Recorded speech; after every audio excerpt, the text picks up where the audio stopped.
Where was a ship?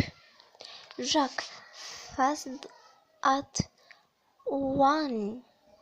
Once with too many awful unpleasant dicked away from them, he laid a hand on the big and drew his knife. Olaf brought his arm down, fist clenched, and his voice shook.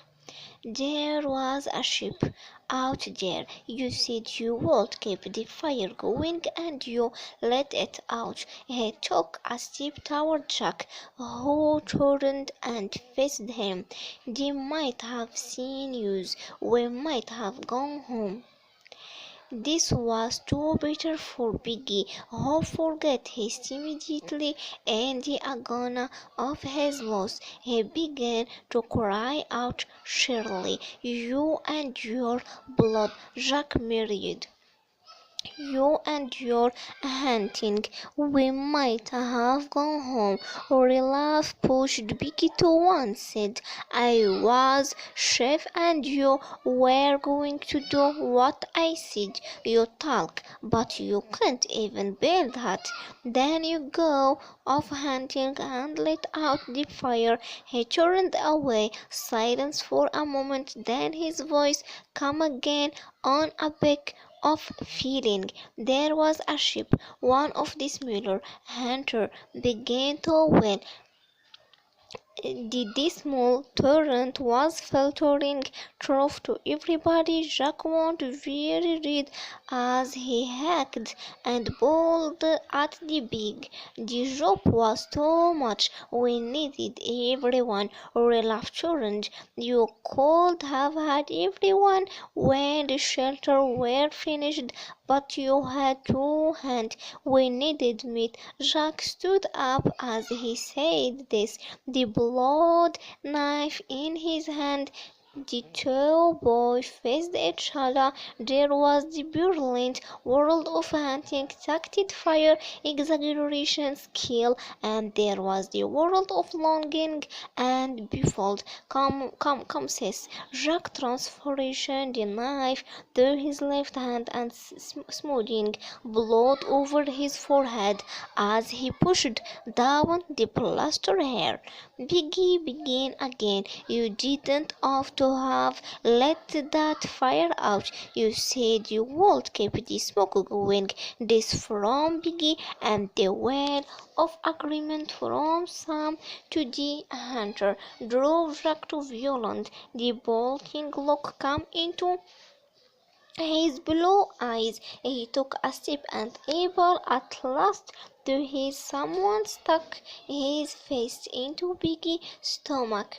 Biggie sat down with a great. Jack stood over him. His voice was voicing with humiliation. "You would you?" Olaf made a step forward and Jack smacked Biggie's head. Biggie's glasses flew off and tinkled on the rock. Biggie cried out in terror. My space, he went crushing and falling over the rock, but Simon, who got there first, found them for him. Poison. But about Simon on the moment top with awful wing, one side broken, Biggie groped and put on the glasses. He looked malevolent at Jack. "I got to have them space. Now I only got on eye. Just you wait." Jack made a move toward Biggie, who scrambled away till a great rock lay between them. He thrust his head over the top and glared at Jack through his one flashing glass. "Now I got on eyes. Just you wait." Jack mimicked the whine and scrambled. "Just you wait." Yeah, Biggie and the broad were so funny that the hunter began to laugh. Jack felt encouraged. He went on scrambling, and the laughing rose to a gale of history. In willing Olaf felt the lip to which he was angry with himself for give way. He muttered, "That was a dirty truck." Jack broke out of his gretchen and stood facing Olaf, his world calm in a short. All right, he looked at Biggie, at the hunter, at Olaf. "I'm sorry about the fire, I mean, dear." He drew himself up. "I apologize." The buzz from the hunter was one of admiration at this handsome behavior. Clearly, they were of the opinion that Jack had done the destined thing and put himself in the right by his generation. Apologize and relieve obscures in the wrong. They waited for an appropriate decent answer. "Yes." Relaughter refused to pass one. He raised as an education. Jack revolution. The verb truck.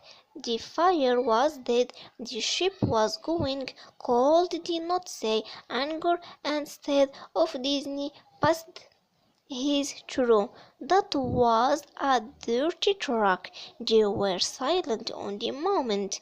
Top wide opened, looked upward in Jack's eyes and passed away. Rella's final word was an congratulation measure. "All right, light the fire," with some positive action before them.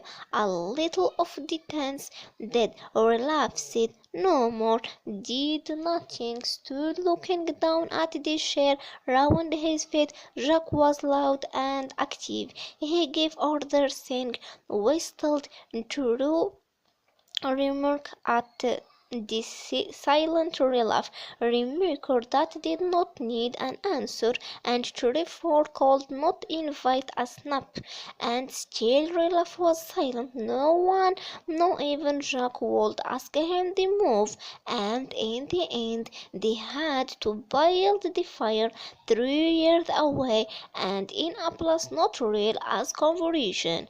So relief as irration his ship and could not have chosen a better way if he had tough for day against this weapon so indivisible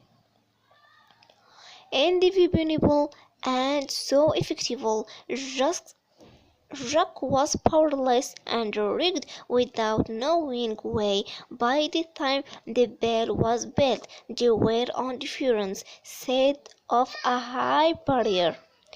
When they had dealt with the fire, another chorus arose. Jack had no means of lifting than to his surprise relief went to Biggie and took the glasses from him.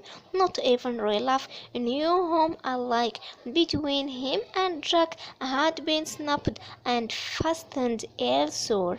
"I will bring him back. I will come to." Biggie stood behind him, Island in a sea of meaningless color, where relief knelt off Fox the glossy spot installation.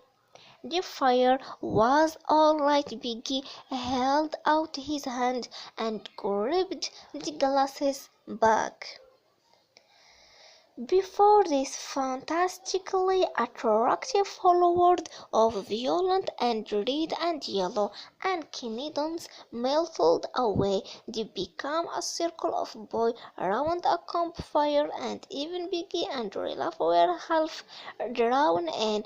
Soon some of the boys were rushing down the slope for more weed, while Jack hacked the big, the tired, holding the whole crux on a stack over the fire, but the stack burned more quickly than the big roasted. In the end, they skewered bit of meat on branch and held them in the flames, and even them almost as much boy was roast as meat. Relief mouth watered. He meant to refuse meat, but his past debt of fruit and nuts, wheat An added crab or fish gave him too little resistance. He accepted a piece of half raw meat and